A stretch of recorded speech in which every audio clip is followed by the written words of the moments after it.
सुना दर में आज बड़ ह्रास देखा मिली जदि आपण मैंने उभय सुना रूपा किनापी प्लां करुवे आपण खुशी खबर केते टंका ह्रास होला नुआ दर केते रही आम ओडिशा मूल्य अर्थात राजधानी भुवनेश्वर में 22 कैरेट और 24 कैरेट दाम जाना जो मैंने किनापी प्लां करुवे से टंका दे किपारे भिडियो जाना ता पूर्व भिडियो गोटे लाइक करेंगे सब्सक्राइब करते सब्सक्राइब कर पाखर बेल आइकन को दबाई दिंतु।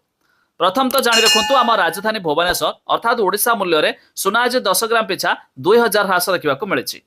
तेज शुद्ध सुना 24 कैरेट दाम अर्थात प्योर गोल्ड दाम रही 1,61,650 टंका। सेहीपरि 22 कैरेट दाम जहाँकि 916 कैरेट दाम रही 1,52,550 टंका।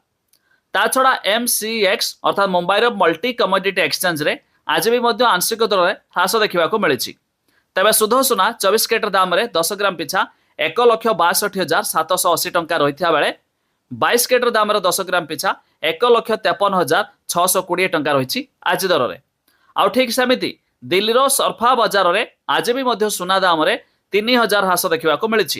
तेज शुद्ध सुना 24 कैरेट दाम रे 10 ग्राम पिछा 1,61,680 टंका रही बेले 22 कैरेट दाम रे 10 ग्राम पिछा 1,54,450 टंका रही आज दर। सेहीपरि रूपा 1 किलोग्राम पिछा आज 2,74,000 टंका पहुंच जाइए तेज जो मैंने सुना और रूपा किनापी प्लां करुवे यही दर दे किनी पारे। ता छड़ा आपण मैंने केउ जिल्लारू वीडियो देखुचंती कमेंट करी जणाइबे एमिति कि केते टंका हेले सुना और रूपा भलो हेबो ताहा भी कमेंट करी जणाइदेबे।